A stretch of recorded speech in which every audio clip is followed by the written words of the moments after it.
E hoje nós recebemos aqui em nosso estúdio, na Avenida Paulista, em São Paulo, o Tiago Anastácio. Tiago, bem-vindo, como sempre, bom dia. Tudo bom, Elisa? Como é que você está? Muito bem, vamos aqui para o primeiro assunto do Liberdade de Opinião, para a gente falar um pouco sobre a movimentação dos partidos políticos. Ontem foi um dia bastante quente, não é? Então a gente já quer ouvir a sua opinião. Vamos lá, o ex-ministro da Justiça e ex-juiz da Lava Jato, Sérgio Moro, oficializou a entrada na política e se filiou ao Podemos. Já o ex-ministro e ex-governador do Ceará, Ciro Gomes, disse à CNN Brasil que retomou a candidatura pelo PDT, mais fortalecido do que nunca. E, por fim, mais uma movimentação no cenário político nacional bastante relevante é que o presidente Jair Bolsonaro filiou-se ao PL. Uma pesquisa eleitoral da Genial Quaest mostrou que o ex-presidente Lula aparece em primeiro lugar em todos os cenários no primeiro turno, enquanto Bolsonaro, Moro e Ciro ficariam na segunda, terceira e quarta colocações, respectivamente. Tiago Anastácio, quanto os três candidatos, Bolsonaro, Moro e Ciro Gomes, podem pegar o eleitorado do outro? Você acha que pode ter uma bagunça ali, uma indecisão a ponto do eleitor não saber direito para onde correr? Elisa, política, suas virtudes e seus defeitos, né? O que será que pode acontecer? Para onde os eleitores podem migrar? O que eles podem pensar? Será que os eleitores estão de fato pensando sobre um projeto liberal, um projeto mais conservador na economia, um projeto mais progressista de nacional desenvolvimentismo, como também é o proposto pelo ministro Ciro Gomes? Será que o eleitor está de fato preocupado com isso? Será que o eleitor não está mais preocupado com as coisas elementares do dia a dia, do cotidiano, aquilo que ele de fato sofre na pele, vê pelos próprios olhos, aquilo que ele conversa com seus familiares? É muito difícil pensar isso. Vou lhe dar um exemplo. No meu mundo, o mundo judiciário, ontem nós tivemos a eleição do presidente do Tribunal de Justiça, novo vice-presidente, corregedor e da Escola Paulista da Magistratura. O que será que, por exemplo, os desembargadores queriam ao escolher um novo presidente? Uma coisa eu sei, eles querem um futuro melhor, até porque colocaram o desembargador José Maria Câmara Júnior, que fica aqui com o meu abraço, na Escola Paulista da Magistratura, olhando para o futuro da judicatura. Agora, olhando para um exemplo pequeno como esse do tribunal para o Brasil, o que será que o eleitor quer? O que será que o eleitor pretende e com o que ele se preocupa? Então vamos lá. Quais são as pautas desses nomes que estamos aqui conversando sobre? Jair Bolsonaro, presidente eleito do Brasil em exercício já no terceiro ano do seu mandato. Quais são os dramas do presidente Jair Bolsonaro? Os mais diversos. Um grande problema econômico, uma enorme dificuldade na retomada da economia brasileira, um dos piores índices de inflação do planeta, graves problemas no supermercado, e aqui, Elisa, é um dos pontos que eu gostaria de chegar. O povo não quer saber da economia, quais serão as virtudes, quais serão as ideologias e linhas da economia. Elisa, o que o povo quer? Saber do preço do supermercado. E é esse preço que terá uma consequência quando, a depender da linha econômica, nós errarmos no meio do caminho, não soubermos implementar as ideias colocadas. Então, o presidente Jair Bolsonaro, não só por esses problemas, mas também diversas questões de corrupção, rachadinha, o problema da pandemia, gravíssimo, a questão da globalização, da preocupação da questão ambiental, a vergonha que estamos passando ao redor do mundo, tudo isso cairá na conta de Jair Bolsonaro. Em tese, os eleitores que ainda estão em dúvida no antigo problema, o PT nunca mais, eles agora têm uma nova opção, que é o ex-ministro, ex-juiz Sérgio Moro, que se acopla no partido político de Álvaro Dias, também do Paraná, com uma proposta de significância de justiça. Sérgio Moro agora, ele deixa de ser uma figura do Poder Judiciário, essencialmente do Poder Judiciário, para se tornar uma figura que represente não mais a condenação de corruptos, a investigação de corruptos. Ele se torna agora uma figura que o povo vai sentir como alguém que significa o justo. Será que foi? Será que foi num cargo menor como de juiz de piso? Será que ele tem condições e entende de Economia, infraestrutura, saúde, qual é o projeto de Sérgio Moro para o Brasil? Ontem nós vimos frases feitas pelo marqueteiro, que é um dos grandes problemas que temos na política hoje. Mas o que será que Sérgio Moro pensa? Mais uma vez incorremos no velho drama. Que drama é esse? Estamos procurando salvadores, estamos procurando heróis. Por exemplo, meu apartamento em Nova York, que o Rafael Colombo aqui me denunciou, quem me dera ter um apartamento em Nova York. Veja só a situação. Sérgio Moro representa o quê? Representa o quê? Ele representa qual virtude? Qual é aquela verdadeira face de Sérgio Moro? Não, vamos esquecer um pouco a Lava Jato, telespectador, Elisa. O que ele representa de fato? A ideia? Falando do meu apartamento em Nova York. Elisa, eu alugo para você o meu apartamento. Eu posso cobrar de Elisa, hoje vestida de laranja, minha amiga, ou eu posso cobrar, em eventual atraso, o do contrato. Eu posso cobrar a figura ou a promessa e o contrato feito de pagamento. Esse é o grande drama. Nós temos sempre a necessidade de um documento. Nós precisamos cobrar projetos. Nós precisamos cobrar pessoas que digam: farei A com dinheiro B no prazo C para alcançar o objetivo D. Eu também quero acabar com a corrupção. Você não quer, Elisa? Telespectadores, os senhores não querem o melhor preço da gasolina, do gás, do arroz, do feijão e da carne? Óbvio que eu também quero. Eu também não quero mais rachadinhas, mas eu pergunto para Sérgio Moro: o senhor assumiu o Ministério da Justiça sabendo de todas as acusações da família Bolsonaro de rachadinha. O senhor está falando disso agora? O senhor estava no Ministério da Justiça controlando o COAF, quando um dinheiro de rachadinha ou até miliciano, vai se saber, entrou na conta da primeira-dama. E agora o senhor está falando disso? Por outro lado, temos o presidente Lula, que é um símbolo do outro lado da moeda, pelo menos aparenta ser de esquerda, mas toca as coisas muito mais ao centro, que tem um histórico, e o seu partido tem um histórico que é muito complicado. E aí podemos agora fazer o link. Vejam que curiosidade. O presidente Luiz Inácio Lula da Silva e o Partido dos Trabalhadores, e aqui parênteses, sem afastar a importância histórica do presidente Lula, mas ele já tinha uma ligação lá em 2003 e 2004. Com quem?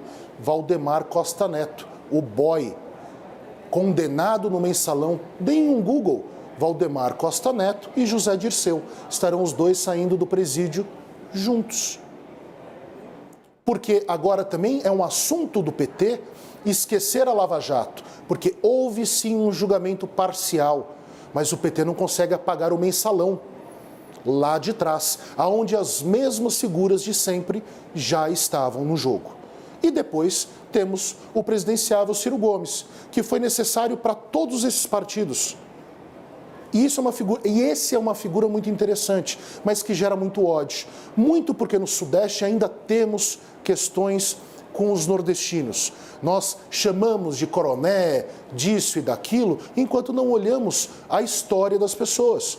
Ciro Gomes foi ministro da Fazenda, um dos implementadores do Real. Depois ele está junto do PT de Lula. Ele é um dos grandes informadores de que Temer daria problema, acontece o golpe. Porque sim, hoje nós sabemos que foi um golpe, não um golpe de Estado, mas que havia um projeto de retomada do poder pelo Centrão. E quem escolheu Michel Temer para ser vice-presidente da República? Fui eu, Elisa? Foi você? Não. Foram as articulações do próprio PT. Então o que nós temos hoje? Temos um jogo complexo. Não creio que quem vá votar em Lula possa pensar em votar em Sérgio Moro. Creio que quem vai votar em Ciro Gomes também não pense em votar em Bolsonaro, também não em Sérgio Moro, mas a realidade é: qual será o jogo? Não está muito cedo para nós analisarmos o que de fato vai acontecer? E digo mais, viu, Elisa? O grande nome a se olhar nos próximos períodos é o senhor Luciano Bivar. Porque para onde o PFL/DEM, esse novo grande partido, apontar, terá uma enorme força de palanque para 2022. Falei demais, Elisa? Desculpa. Olha, um pouquinho demais, mas aqui matematicamente a gente vai fazendo as contas. Então, tudo bem, a gente tenta ser mais enxuto depois, mas é ótimo, vocês têm liberdade para opinar e é isso. Colocar as peças na mesa e explicar os pontos de vista. Eu vou falar agora sobre o PEC dos precatórios, Tiago Anastácio, para poder te ouvir também na sequência, viu? Bom, você acompanhou aqui no Novo Dia que a PEC foi aprovada em 2 turnos na Câmara dos Deputados. Mas isso não é sinônimo de o jogo está ganho, né? Porque ainda tem de passar pelo Senado. Entre os senadores, não deve ser fácil e a votação pode ocorrer só no mês de dezembro. O senador Fernando Bezerra será o relator da PEC dos precatórios no Senado. Ele afirmou que, o quanto antes a PEC avançar, é preciso, mesmo assim, respeitar o tempo político. Vamos ouvi-lo. De fato, quanto antes, melhor. Essa é a expectativa do governo, mas nós temos que respeitar o tempo político aqui no Senado Federal. Eu tenho muita confiança, assim como foi feito agora para a transformação do Bolsa Família no Auxílio Brasil, que já vai começar a ser pago a partir do dia 16 deste mês de novembro. Certamente, assim que o Senado Federal deliberar, que eu tenho uma expectativa que possa ser ou na semana do dia 23, 24 ou na semana do esforço concentrado, nós chegaremos ao final de dezembro iniciando o pagamento com um valor revisto de R$ 400 para os beneficiários do programa Auxílio Brasil. Tiago Anastácio, 2 turnos entre os senadores para que essa PEC vá adiante. E aí, Marzão está tranquilo ou está revolto quando esse assunto chega até o Senado? Está mais do que revolto, Elisa, não só por causa dos movimentos políticos que aconteceram na Câmara dos Deputados, mas também, essencialmente, porque nós estamos vendo uma grande enrolação. Por exemplo, o senador Fernando Bezerra falou e não falou absolutamente nada. Se alguém entendeu o que ele acabou de dizer, parabéns. Você é um novo filósofo aristotélico, alguém com uma capacidade socrática, quase platônica, de entender e pensar o futuro do Brasil. O grande ponto é, nós estamos dentro de uma grande negociata nas casas. Houve uma força muito grande no Congresso Nacional, porque falamos aqui, Elisa, na terça-feira, se estivéssemos falando de um furo, de um espaço para que o povo brasileiro tivesse uma vida mais confortável no momento de crise, ok. O problema é que nós estamos falando de novo de uma volta de um jogo de emendas, de dinheiros. E é claro que nós precisamos analisar quem é quem nesse jogo. O PDT gerou um grave problema lá atrás, uma crise. O ministro Ciro Gomes fez o quê? Bateu o pé no partido, o partido volta atrás em sua grande maioria. Porém, aqueles antigos apoiadores do Bolsonaro voltam atrás, fazem a volta por toda essa esfera e aqueles que tinham votado não, votaram sim no final das contas e passou essa famigerada proposta de emenda constitucional. O que vai acontecer agora? Muito difícil saber. Agora, o Senado, lembremos-nos, isso é importantíssimo. O Senado não representa diretamente a população. Nós votamos. O Senado representa, pelo menos dentro da ideia constitucional das coisas, os estados. Como os estados e governadores pressionarão os senadores e os seus representantes senadores para votarem sobre o tema. É preciso estarmos atentos e muito atento também no relator Fernando Bezerra, que é um bolsonarista sequer roxo, até vermelho, de tanta paixão que defende Bolsonaro. Será que ele tem interesse nas emendas? Vamos verificar. Tiago Anastácio, por fim, eu vou trazer aqui para você um parecer a respeito do IPCA, para na sequência ouvir a sua opinião, porque o índice de preços ao consumidor amplo, que mede a inflação oficial do país, atingiu 1,25% em outubro. O resultado é o maior para o período desde o ano de 2002. A alta foi puxada pelos combustíveis, por isso que já estão aí aparecendo na tela os frentistas, os motoristas. Tiago Anastácio, esse é o resultado de um movimento natural da economia neste momento ou é um resultado de gestão federal? De gestão federal, Elisa, de gestão federal e não só deste governo, mas desmontes e ausência de estrutura de pensamento lá de trás. Sabe o que me lembra, Elisa? E aqui, já que fiz as críticas a Bolsonaro, faço as críticas também às antigas gestões, Temer, PT. Eu me lembro muito de uma esperança que o Brasil teve sobre os biocombustíveis. Você se lembra, Elisa, disso? Você se lembra do governo Lula, Dilma, falando vamos investir no biocombustível, vamos exportar essa ideia que é nacional, que é brasileira? Algum tempo depois, encontramos o pré-sal, passamos a explorar o pré-sal e esquecemos o biocombustível. A ausência de possibilidade energética e outras possibilidades dentro desse mundo da energia é um problema antigo dentro do Brasil. Nós não temos variáveis, nós não temos possibilidades para que o governo possa, de fato, gerar energia. Eu estou chamando a gasolina de energia, porque ela, de fato, é geradora de energia dentro dos automóveis, por exemplo, porque nós não tivemos essa consciência lá atrás. E quando parecíamos tê-la, nós abandonamos em razão dos petrodólares. E esse talvez seja um dos grandes problemas. Nós estamos reféns da gasolina. O arroz e feijão vai aumentar por causa da gasolina, porque o arroz e feijão é transportado pelos caminhoneiros, com o diesel, um dos elementos, um dos objetos que nascem do refino do petróleo. Então nós estamos, sim, num grande problema de gestão.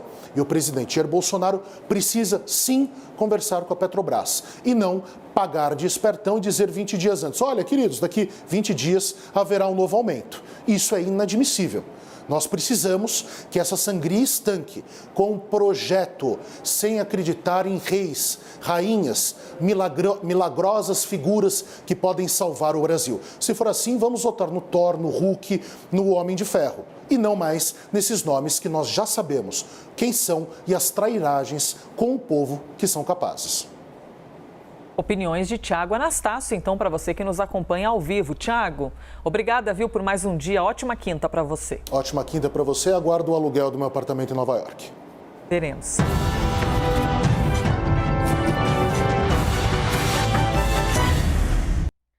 As opiniões emitidas pelos comentaristas do quadro não refletem necessariamente a posição da CNN.